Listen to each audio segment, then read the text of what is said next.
It is September 24th, 2025, and it is my wife and I's 31st wedding anniversary. She got me this lovely card.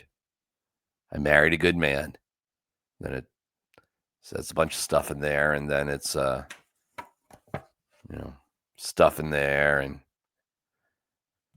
it's 31 years. And a little factoid here on September 24th. We met at Syracuse University on Parents' Weekend in the Del Plain Laundry Room. We got married 6 years to the day that we met. So we actually met on the 23rd at like 11:30 p.m. and it kind of carried over until the 24th. And won't bore you with all the when we met stories, but today, 31st wedding anniversary, 37 years together, and I love my beautiful bride, Kimberly. She is wonderful. She is the light of my life. We have had adventures together through the years that will bond us forever. And we love each other to this day. And we're happily married, as my parents, Peter and Eileen, have been married more than 50 years, as Gary and Joanne, her parents, have been married more than 50 years. So if you put it all in a married pile together, it's, well, we're old. But I love my wife, and happy anniversary, honey. I'm so glad that we met, and I'm glad that we're together today.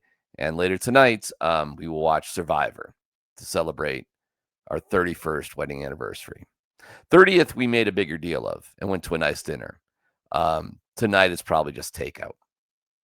And we'll get to partying on Parents' Weekend with Prime in just a little bit. And if you're going to just, go out at all and have any food, Journey Spice is the answer. We love Journey Spice. Use this QR code right here and save yourself 10% on all products in Journey Spice using the code GETSPICY. Flavor in, plastic out. More on Journey Spice in a little bit. But let's get to the Broncos and the Bengals by the numbers. And then we'll get to Prime celebrating Parents' Weekend at CU. And he's okay with the party being had. We look at the offense first when we look at the Broncos and the Bengals, and this isn't till a Monday night game, but here we go. Here's how they square up in terms of what to look for.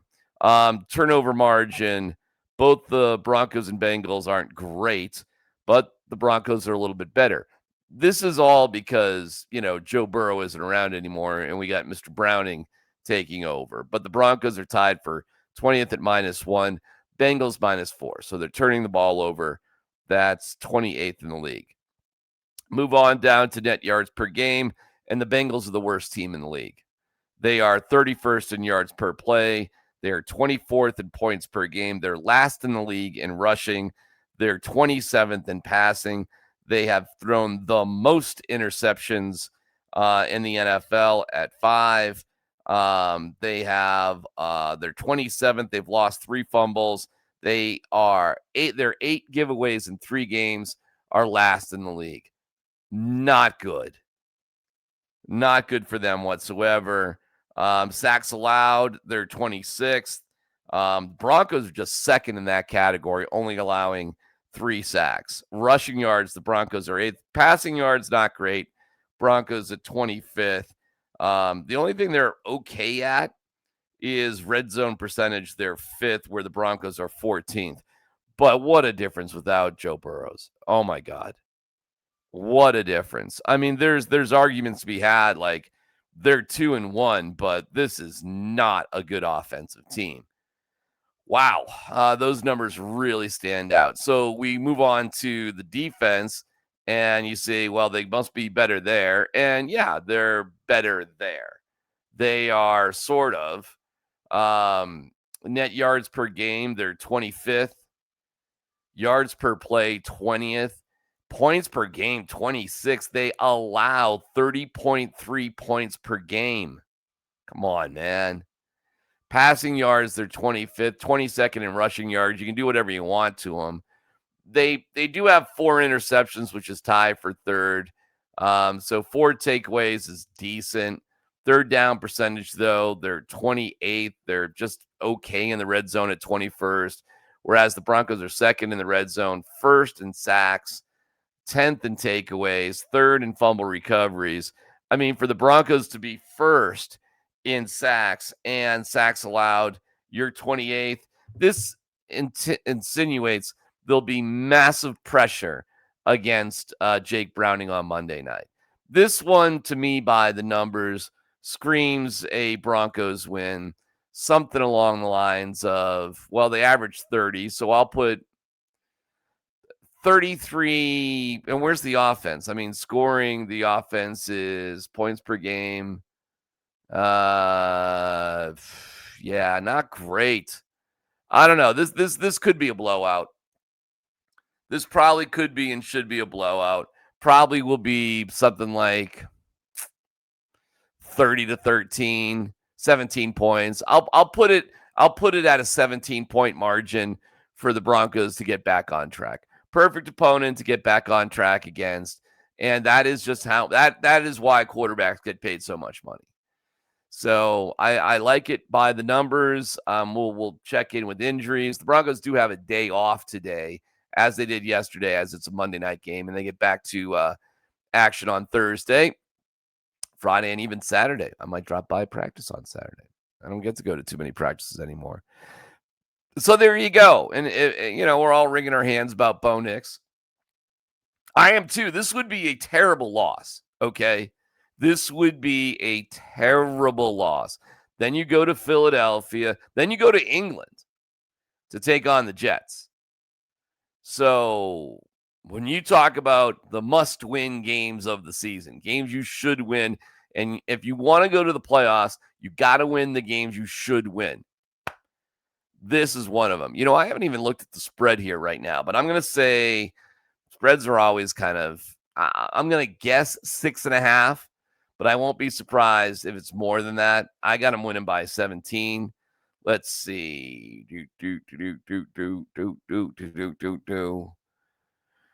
Getting to you, Broncos. Come on now, baby. Come on, baby. Come on, baby, Broncos. Broncos by 7.5. Your boy knowing his point spreads. 7.5 with the over-under at 44.5. So I got a 30-17. So I got the over, and I got the Broncos with the points. There you go for all you betting degenerates. That's what you get. Okay, we will get to our guy Prime saying it's okay to party after we hear from Journey. There's a world of flavor out there, and to find it, you have to take the journey. Journey Spice Company handcrafts the most premium spice and seasoning blends that have no sugar, no salt, are certified USDA organic, non-GMO, vegan-friendly, and always planet-friendly. You are going to love serving amazingly delicious creations while knowing you helped reduce single-use plastics. Make sure to search for Journey Spice Company on Amazon today. Use the code GETSPICY and save yourself 10%. And you'll probably fall in love, just like I did 31 years ago in a laundry room. I can't promise that, but I don't know. You never know. It was Parents' Weekend. And for Parents' Weekend, the game was late with CU and Wyoming. And CU had a nice lead. And let me tell you, my experience on Parents' Weekend was wild. My 23-year-old son has a couple of 22-year-old roommates. And Parents' Weekend with young men above the legal drinking age, which is a lot on the Hill. And the Hill is sort of the apartment house living area for students that are off campus. But I mean, it's right across the street from the campus. And it's kind of that area where the Sink is and the Fox Theater and Bodega, which is a really cool vintage store. That is sort of the in-between area of the Hill. That's kind of the heartbeat of the Hill. Well, that side of campus was wild on family weekend. And I I've never experienced a family weekend where, the parents are just partying with the kids at CU. It's my first time. So with the game being at 8:15, it didn't even kick to 8:25. And we didn't go. My wife, Kim, and I didn't go because it was just too late. It seriously was too late. All we would be thinking about is driving back to Lone Tree. And so, hey, we had a fun time. Actually, Friday night was my night. We drove home. Saturday night was my wife's night. So I was the DD. So I was having a fine enough time watching everybody have a great time. And we got home safe. In fact, I think we got home even before kickoff. So to see that the stands had emptied out, to me, made a lot of sense. And there was a video. It's 11:05. Where's the student section? So I texted my son. I go, hey, at 11:05, where were you? And he goes, well, a house party. They had left the game. But you know who supported them in that decision? And this might be the most on-point thing that he has said all year, Deion Sanders. I love that to happen. Because when they're leaving, what does that mean? Game's out of hand. That means the game is over. They're going to party. I'm cool with that. They're right down the corner. On what street is that down there? No, not Pearl Street. On the hill. That's where they at. Yeah, That's cool. I know where they at. So I don't mind them emptying. You got to understand it was family weekend as well. Sure. So a lot of the older family members probably said, okay, let's go home, honey. And they wanted to get out of there. But we're winning. That means we're winning. That means we're winning. I don't mind that. He's right. He's right about all of it. Prime, you nailed it. That's exactly what was going on. And, hey, listen, we should hope that CU has BYU in control so that the students want to go to house parties. That would be great. If not, I'm sure they'll be there in full throat. Meanwhile, Caden Salter has flipped the switch. Certainty. If you're going to run. If you're going to throw. Certainty, not, I don't know what I'm going to do. Running with a confidence like I'm running, not running, I'm going to get hit. He made up his mind to do what he needed to do, and he did it. Like whatever, the Bible says, whatever your hands find to do it with all your might. And we're hoping that we have a consistency, and not just Caden, but everyone, do it with everything you've got. And I think you just seen a kid just hit another switch and say, I got to get this together, and I got to play up to my ability. All right, sounds good to me. I'm all with it, Prime, and I'm all with Salter, and we'll just see how the rest of the season rolls. BYU this weekend, go, SCO, Buffs. Your moment of zen comes on the road. The Mariners, for the second time in like 21 years, were on the verge of making the playoffs. It's hard for them to make the playoffs in the Northwest because, well, nobody remembers they exist. And it was the Rockies who were playing the part as the spoilers, showing off their fancy 43 wins. Come on now. 43. Listen, McKay Brown pitched well. No joke. No cap on McKay Brown. Dude went 5 innings, 2 hits, 1 run, 10 strikeouts, 81 pitches. And then they took him out. But Hill did all right. So did Hergert. So I can't have any beefs with that. But then they put Mejia in, Warren Schaefer, in the 8th inning, and he puts guys on first and second. Then he drills a dude. They put in Vodnik, who I do love, and he gives up a double, a 3-run double.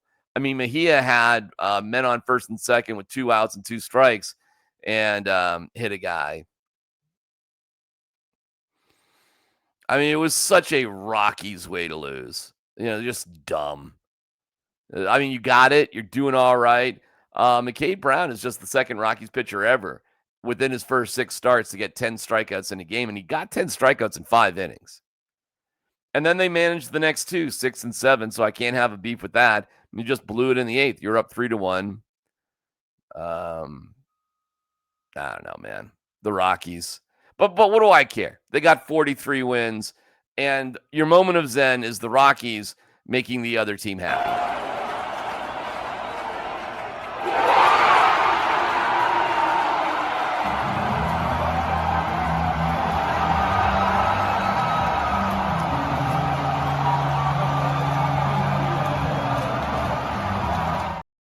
That, my friends, is what it looks like and sounds like when your team strikes out the batter on the other team so you can go to the playoffs.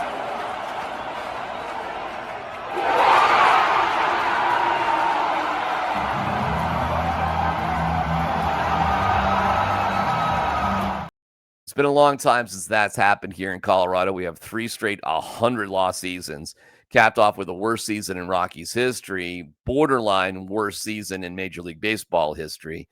But if you're old enough and you got some gray whiskers, you can remember October when this could have been Coors Field.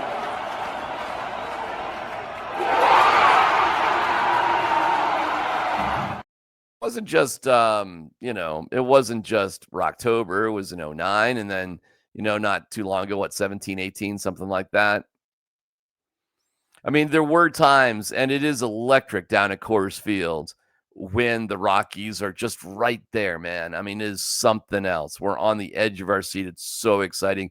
We are a baseball team. We just proved it with the attendance. There's no way the worst team, borderline worst team in history, should have had 29,000 fans average per game. No way. No way that should have happened. This is a baseball town with a beautiful ballpark and a wonderful area in McGregor Square. It's done exquisitely well. But now you have to fire Warren Schaefer. You have to fire Bill Schmidt. And you've got to really reevaluate how you do everything. And that's the truth. Don't mean to leave you on a bummer, because really my heart is filled with love today as my wife and I see somebody likes me. I told you somebody likes me. Take that, haters.